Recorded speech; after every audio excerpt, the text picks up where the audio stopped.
Hello, this is Todd Luck, and would you like a comic book miniseries based on a animated series that came out more than 4 months ago that has throwaway backstory that may be completely written off if it ever gets another season in a couple years? Well, I've got a miniseries for you guys. It is Masters of the Universe Revolution.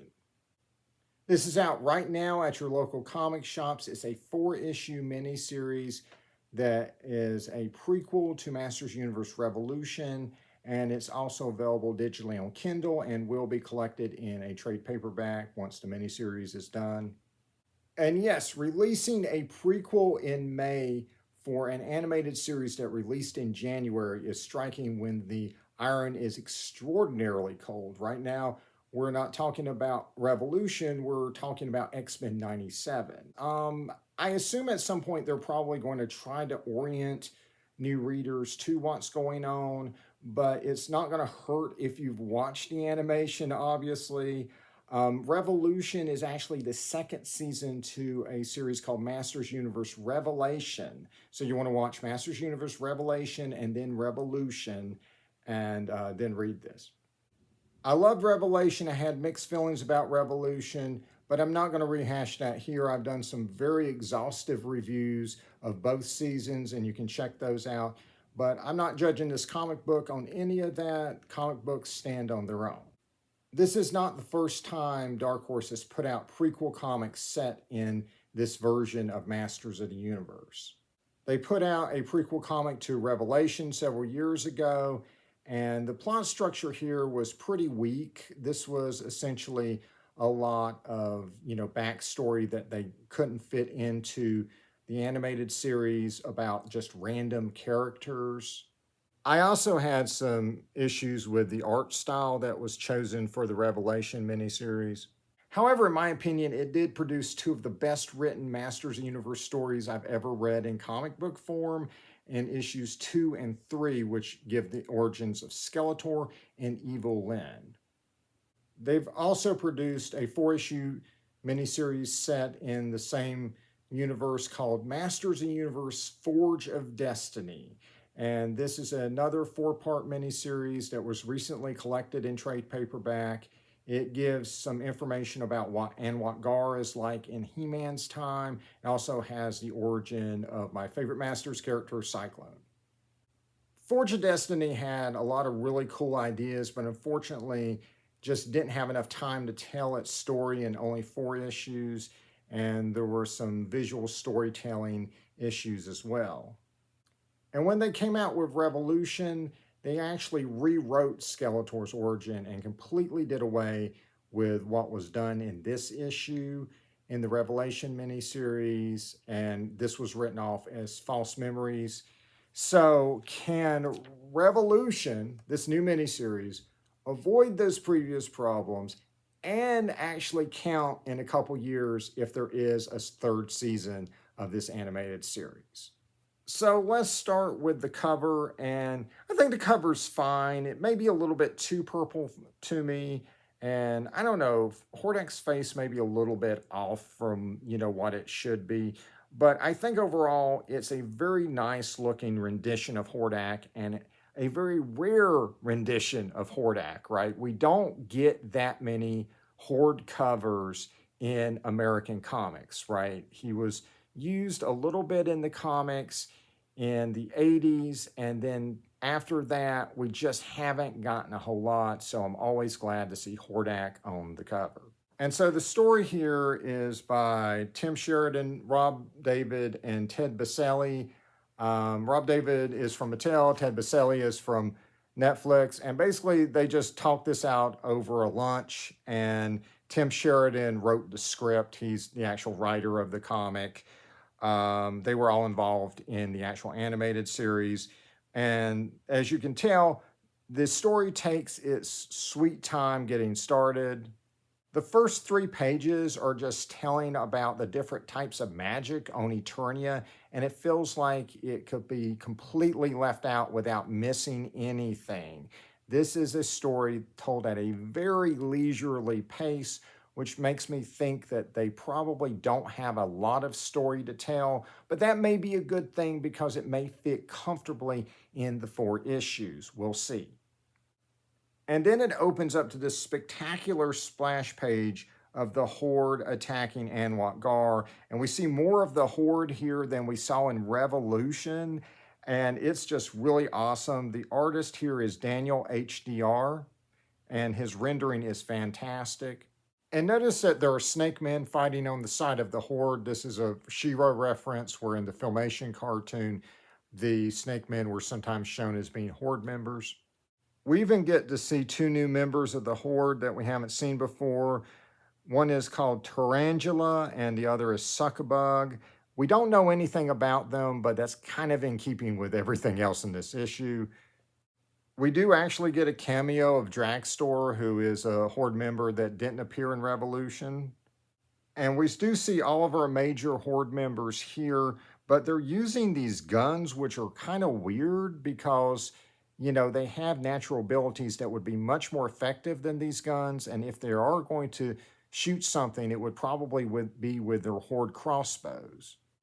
There's also some visual inconsistencies. You'll see on the left that Mantenna has mandibles on both sides of his face. And then in the panel on the right, for some reason, they just disappeared. There's also some visual inconsistencies with Modulok, who has human arms in this first panel. And then we see him with 3-fingered claw hands on each of his arms and a shell or armor across his chest. This could be a reference to his shape-changing abilities, but if it is, then his shape-changing ability should have been established in the story. And then we go to the Fright Zone, and yes, that tree is ridiculously big in Revolution, but it shouldn't be this big compared to how small the Fright Zone looks compared to it. But I gotta say, even with these very minor visual inconsistencies, the storytelling is still solid and the visuals still look great even when they're off model. And boy, can this artist draw a really, really great Hordak, and that's probably the most important thing for this comic. And of course, we are introduced to Keldor in this issue, and we really don't know much about him in the context of this issue other than his mother taught him magic and that he lives in Anwar Gar, where magic is taboo, and he uses his magic to fight the Horde invasion. And of course, by the end of the issue, Keldor does join Hordak and becomes part of the Horde. And so really the only 3 things we learn in this issue, and I'm not going to spoil the details, but they are a little bit of insight into what the Fright Zone is, how Hordak gets to Havoc's staff, and why Hordak and Keldor join forces. I can't say I was particularly impressed by any of that, but it's only the first issue, and they have other issues to hopefully flesh these things out and make them more interesting. And one bit of clarification, I did watch an interview with the creators of the comic, and it does say that the Fright Zone in the comic is on the dark side of the island, but it is not. There's actually a portal to the Fright Zone on the far side of Anwar Gar. The Fright Zone is in another dimension. Hopefully that will be clarified in future issues. There are no She-Ra characters in here. I will just go ahead and tell you that. That does not mean that there won't be by the end of the miniseries. There are some female witches that have quite a few different descriptions, one of them being Weavers of Shadow. And that could be a setup for one of them becoming the Shadow Weaver from She-Ra, but we'll see. So will this origin for Skeletor be written off in a couple years if there's another season? I think probably not. And the reason I say that is I did sit through the hour-long interview on For Eternia. Go check out their YouTube channel. They did a great interview with the creators of the comic who also worked on the animated series. And they at first indicated they had this plan when they did Revelation for what would be in the next season. And then they unambiguously said that they changed their mind on Skeletor's origin and changed it from the demon from another dimension, which we saw in Revelation, to Keldor, which is what we saw in Revolution. And considering that practically the entire plot of Revolution revolved around Keldor, that either means A, they really didn't have that many concrete ideas about what was going to be in that second season, or B, they completely changed their mind and chunked a good bit of what they had in mind. And that makes sense with how Revelation was made. It was originally said to be a one-shot miniseries, and then towards the time it was coming out, then they said like, oh, well, if we get enough viewers, we'll do a season 2. So I don't think a set in stone season 2 was plotted out, right? It's not like, for instance, She-Ra, which probably plotted out the entire series before that first season even aired, right? This was a probably one shot, but we'll do more if we have enough viewership type of project. And so, you know, it's very natural that they kind of went back to the drawing board for season 2. And when it got so different that it was just too obvious to the viewers, they decided like, hey, yeah, we need to redo Skeletor's origin, because we did say in that comic that he was a demon from another dimension, and it'll be really obvious if we base this around Keldor that we're contradicting ourselves. But I think they're going to stay on that origin. I think the ending of Revolution, again, not going to spoil it, but I think that definitely proved Skeletor, at least according to Revolution, was Keldor. There's no ambiguity. There's no possibility that Keldor is implanted memories or anything like that. That's a shame, since, in my opinion, this is the best origin Skeletor's ever had, and was a setup for incredibly epic, incredibly personal hate between Skeletor and Hordak like we've never seen before.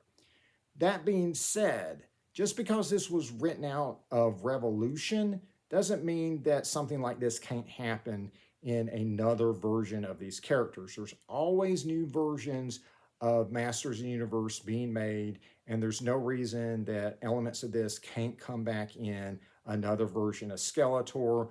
You know, right now there's a movie being developed, and Mattel actually has enough confidence in it to post about it on social media. So that'll be a new version of Skeletor, and I'm sure we've got plenty more coming in other media and other comics and toys and all this stuff. And of course, this is keeping in a grand Masters of the Universe tradition, right? In Filmation, they retroactively said Adam had a sister, and that Sorceress made everyone on the planet forget about her, and then revealed that She-Ra existed. The idea that Skeletor used to be some dude named Keldor, who was Randor's brother, actually was a huge retcon when it happened in the 80s. It completely contradicted the origin for Skeletor in the style guide at the time, which said he was actually from Etheria. And of course, that origin for him contradicted the idea that was originally done in the 80s, where he was a demon from another dimension. Continuity in Masters of the Universe is always a mess, but it is a glorious mess that can sometimes result in good stories. And I hope that's the case here. It's really too early to tell. I do like the artwork. I do like the fact that it's got the Horde in it, and so that's probably enough to keep me going. And I hope the story gets better. Like I said, the Revelation prequel comic, you know, I didn't even like the first issue, but I thought that second and third issue were the best comics that I'd read of Masters Universe, and I'm hoping the same holds true here. Speaking of comics, Turtles of Grayskull has a 4-issue miniseries coming that will tie into the current crossover happening in the toys between Masters of the Universe and Teenage Mutant Ninja Turtles. It's going to be written by Tim Seeley with artwork by Freddie E. Williams II. And those two have done some fantastic work on Masters of the Universe in the past. I hope they can make that 4-issue time constraint work and tell a really cool story with all these characters. All right, that's it. Like and subscribe for more videos. And until next time, good journey.